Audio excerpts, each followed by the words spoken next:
Mudah-mudahan bisa dilihat ya.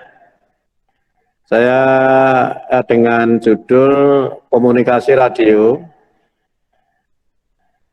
Jadi yang dimaksud komunikasi radio itu adalah suatu komunikasi tanpa kabel yang memanfaatkan gelombang radio sebagai media transmisi untuk merambatkan gelombangnya. Atau kalau dalam bahasa teknik radio, bahwa frekuensi tersebut bertindak sebagai pembawa informasinya. Nah, ini akan saudara pelajari pada saat praktek ya. Praktek mulai dari pembangkitan sinyal sampai dengan komunikasi radionya. Dalam praktek nanti untuk yang komunikasi radio, saudara akan belajar bagaimana melakukan pengujian, ya, pengujian dari daya pemancarnya, baik daya maju maupun daya balik. Jadi seperti itu nanti. Tujuannya apa? Komunikasi radio mengirimkan informasi dari sumber keduan yang secara berjauhan letaknya dengan memanfaatkan media sebagai saluran transmisi. Nah, itu sebagai saluran transmisi.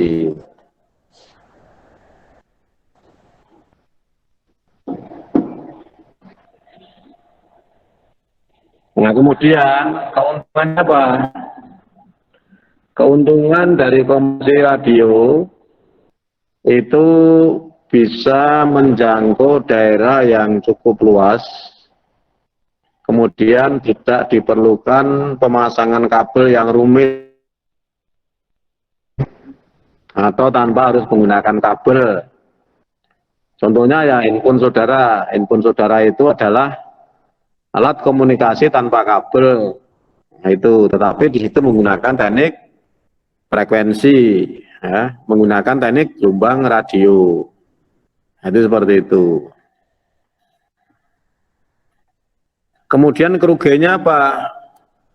Nah, tentunya kalau ada keuntungan di dalam komunikasi radio itu, kerugiannya pasti juga ada. Kerugiannya apa? Kerugiannya bisa jadi yang namanya gangguan komunikasi bila terdapat suatu interferensi. Nah, ini pun juga sudah saudara alami sendiri dalam teknik komunikasi menggunakan telepon seluler itu, ya kan? Kadang-kadang yang namanya sinyalnya naik turun, sinyalnya blank dan sebagainya. Itu kerugian-kerugiannya itu. Keuntungannya memang cakupannya luas, nggak perlu itu. Cuma kerugiannya itu tadi ya.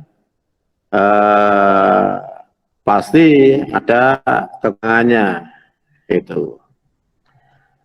Nah, prinsip komunikasi radio tentunya ada dua, ya, ada dua unsur, yaitu bagian pemancar, bagian penerima. Biasa kalau dalam teknik pemancar itu dikodekan dengan TX, tangguh X atau tangguh X3 ya.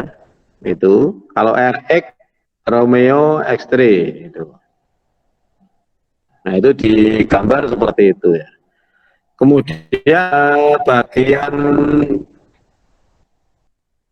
pemancar itu tersusun atas bagian-bagian, biasanya ada sumber, ada modulator, ada osilator, kemudian ada penguat.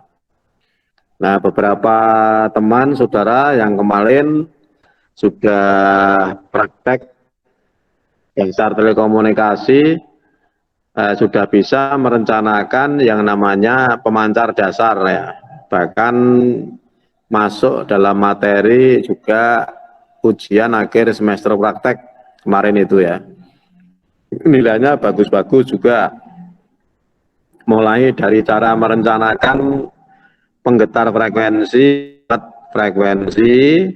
sampai bisa dilihat di frekuensi counter dan bisa diamati kestabilannya. Kemudian bagian pemancar dan penerima tersusun atas bagian-bagian berikut. Pemancar itu ada beberapa fungsinya. Modulator itu berfungsi sebagai pengirim informasi menjadi sinyal yang akan dipancarkan melalui antena pemancar. Kemudian antena merupakan suasana atau perianti pengubah sinyal listrik atau tegangan atau arus menjadi sinyal elektromagnetik. Sebagai pemancar, sinyal elektromagnetik inilah yang akan dipancarkan melalui udara atau ruang bebas sehingga sampai ke penerima. Itu pemancar, itu ya. Jadi kalau praktek kemarin, pengujian pemancar, pengujian kabel, sampai dengan pengujian antena. Itu seperti itu. Kemudian bagian penerima itu tentunya harus ada yang namanya antena penerima, kemudian pengirima, kemudian demodulator atau demodulasi, kemudian tujuan akhirnya adalah isyarat informasi. Kemudian di bagian penerima, jadi antena penerima itu berfungsi sebagai penangkap sinyal yang dipancarkan oleh antena pemancar. Demodulator pada bagian penerima akan mendemodulasi, yaitu proses balik dari modulasi sinyal listrik menjadi sinyal informasi seperti aslinya. Apakah itu gambar, ataukah suara, ataukah data. Nah, menyesuaikan dengan pemancarnya. Kalau pemancarnya ngirimnya data, jadi yang diterima ya data. Kalau pemancarnya ngirimnya suara, yang diterima juga suara.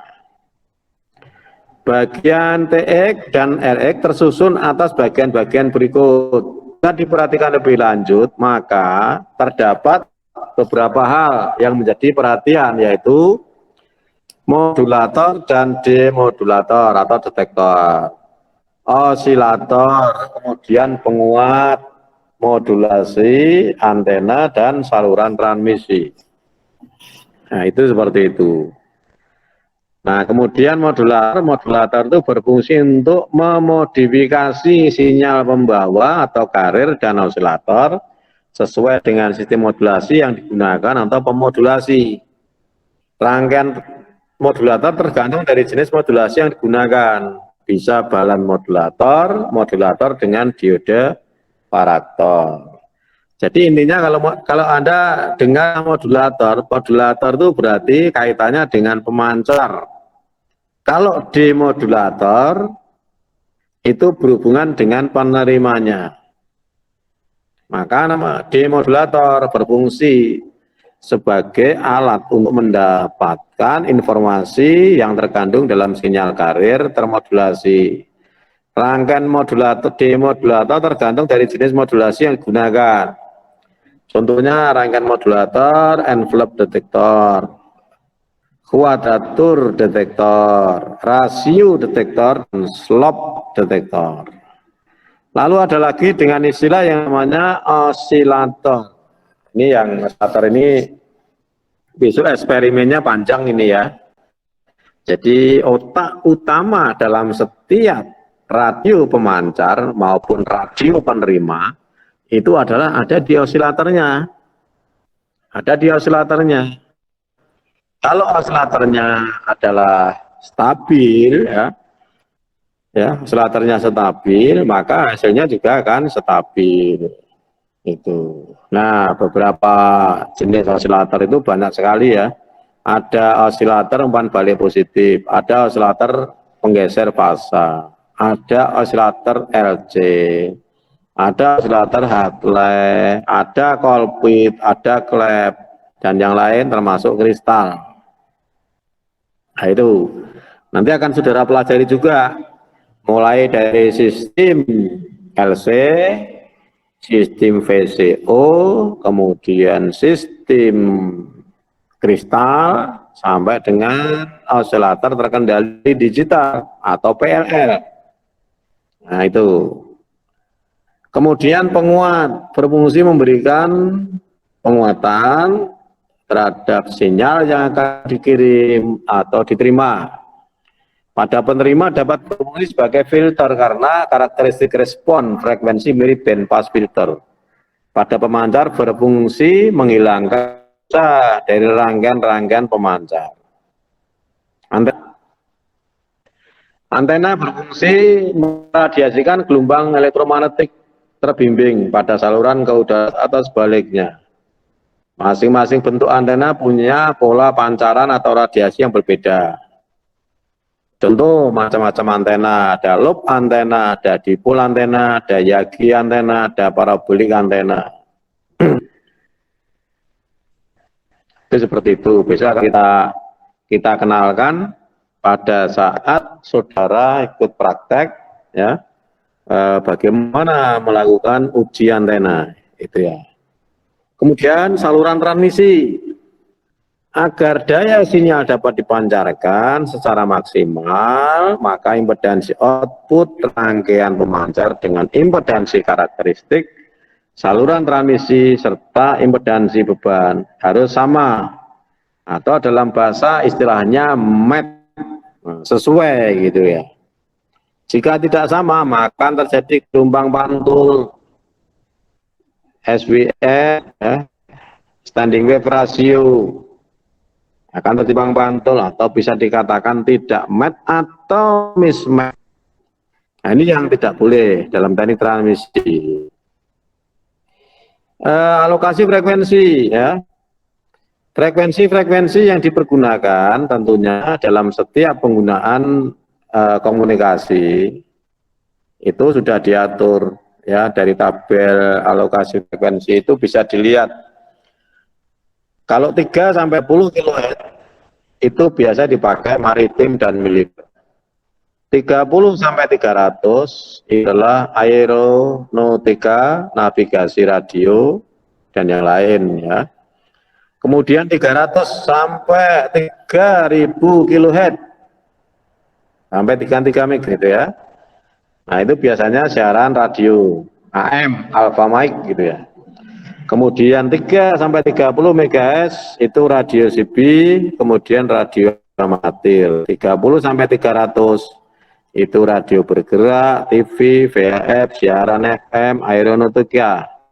Kemudian 300 sampai 3 GHz itu biasa dipakai untuk TV, UHF, satelit, radio bergerak. 3 GHz sampai 30 itu ada relay radio gelombang mikro. Yang 30 GHz sampai 300 GHz itu radio pemandu gelombang. Nah, itu tabel alokasi. Dan tentunya dari tabel ini adalah disepakati seluruh dunia ini sama, ya, tidak boleh beda-beda, itu seperti itu. Kemudian bagaimana dengan propagasi gelombang radio? Gelombang dapat merambat melalui berbagai medium antara lain padat, cair, udara. Propagasi gelombang radio dibedakan menjadi propagasi gelombang tanah, gelombang langsung, gelombang pantulan, gelombang permukaan. Nah, itu seperti itu. Kemudian propagasi ionosfer, gambar seperti ini, Mas. Nah, itu ya. Ada bagian memancar itu bumi, kemudian ionosfer, ada lagi sky wave, ya, gelombang langit itu ya. Ada ground wave. Nah, beberapa frekuensi tadi itu gambar propagasi pembatan gelombangnya itu seperti itu. Kalau ground wave itu adalah berada di permukaan bumi, sky wave itu adalah gelombang yang dipancarkan dari pemancar itu terpantul melalui gelombang ionosfer ya. Jadi melalui ionosfer akan dipantulkan kembali ke bumi. Itu adalah seperti itu. Kemudian gelombang tanah. Gelombang tanah ini artinya adalah suatu gelombang yang dimana pola perambatannya itu adalah bisa gelombang yang sifatnya langsung kemudian melalui pantulan tanah. Lah gambarnya adalah seperti itu. Kemudian gelombang permukaan tanah. Permukaan tanah itu seperti ini. Jadi dia merambat di atas permukaan tanah. Tidak ada yang namanya gelombang merambat di dalam bumi. Yang namanya bumi itu tanah kan, itu sifatnya grounding. Kalau gelombang dilewatkan bawah tanah ya ngeground, sinyalnya lumpuh atau lemah. Itu seperti itulah. Kalau di permukaan bumi masih mungkin. Jadi di permukaan bumi itu namanya adalah ground wave ya. Nah, biasa dinamakan dengan istilah ground wave. Itu seperti itu. Itu. Lalu bagaimana dengan propagasi lapisan ionosfer? Nah, propagasi lapisan ionosfer itu bagaimana suatu propagasi dipengaruhi oleh ionosfer itu. Itu ada simbol ya, ada bumi, ya. Kemudian ada ionosfer, nah itu. Lapisan D itu punya jarak itu 50 sampai 90 km. Nah, jadi di atas kita itu di antara 50 sampai 90 km itu merupakan lapisan ionosfer yang pertama. Kemudian lapisan lagi ionosfer yang kedua itu dari jarak 90 sampai 145 km. Nah, itu seperti itu. Kemudian yang F itu antara 160 sampai 400 km. Ini kan luar biasa ya. Orang-orang peneliti dulu itu sampai meneliti seperti itu. Nah, kita tinggal menggunakan itu. Tinggal menyelidiki, kita menggunakan. Belajar, intinya kan seperti itu. Orang-orang dulu sudah menyelidiki yang sedemikian rupa. Demikian yang saya sampaikan, Mas. Nanti lebih detailnya akan kita pelajari juga pada saat nanti praktikum, ya, tentunya, dan tentunya minggu depan ya, minggu depan itu sudah terjadwal di prakteknya, nanti masing-masing dilihat jadwalnya ya. Cuma pesan saya, jangan sampai tidak masuk ya. Kalau teori aja tidak ada masalah ya, di praktek Anda tidak masuk 1 hari ya, nanti man-man Anda akan kehilangan 3 materi praktek. Itu absennya tidak kehilangan, tapi materinya yang kehilangan nanti. Ini man-man sekali itu. Itu. Terus diperhatikan betul tentang arahan petunjuk dari dosen, ya, dari kami. Tata cara di dalam pembuatan laporan. Saya masih melihat mahasiswa yang kemarin-kemarin praktek. Jadi laporan itu kan ada laporan yang sifatnya soft copy, juga laporan yang sifatnya hard copy. Itu jangan sampai lalai tidak dibuat. Nanti man-man, soft copy-nya tidak dibuat, hard copy-nya nggak dibuat. Itu. Jadi tidak ada laporan bersifat tulis tangan nanti. Semuanya adalah ketik komputer sehingga bisa disimpan, ya, kemudian bisa diarsip. Itu seperti itu, dan tentunya mengikuti tata cara yang ada. Nggak boleh menggunakan tata cara sendiri-sendiri, ya, standar. Misalkan kalau hurufnya ya New Roman 12, itu seperti itu.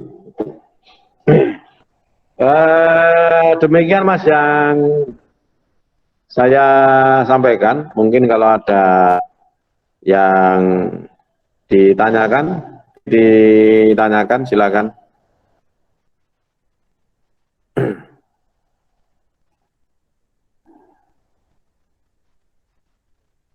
Mas Seskia, ada yang ditanya?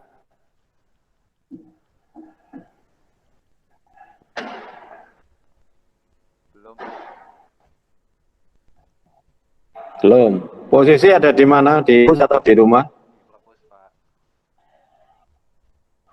Di perpus. Oke, ya. Mas Tama, ada ya kan? Sementara belum, Mbak. Belum. Apa yang saya jelaskan tadi bisa didengarkan ya, Mas Tama? Bisa, Pak. Oke, posisi ada di mana ini Anda? Ada di rumah, Pak. Rumah, mana? Rumahnya mana? Kadipiro, Pak. di Pulau Solo, ya. Oke, oke. Baik, kalau demikian tadi sekilas saja itu ya. Nanti saya kirim atau itu linknya juga sudah saya kirim di landing itu. Di sana saya kirim di grup di kelas ini. Sudah saya sampaikan tadi sehingga teman yang tidak sempat mengikuti di Google Meet ini nanti bisa melihat di sana.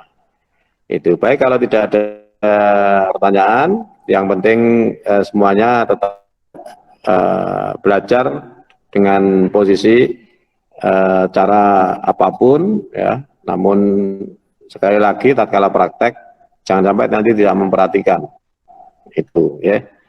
Terima kasih, selamat pagi ya. Selamat beraktivitas yang lain dan tentunya tetap semangat. Assalamualaikum warahmatullahi wabarakatuh. Waalaikumsalam.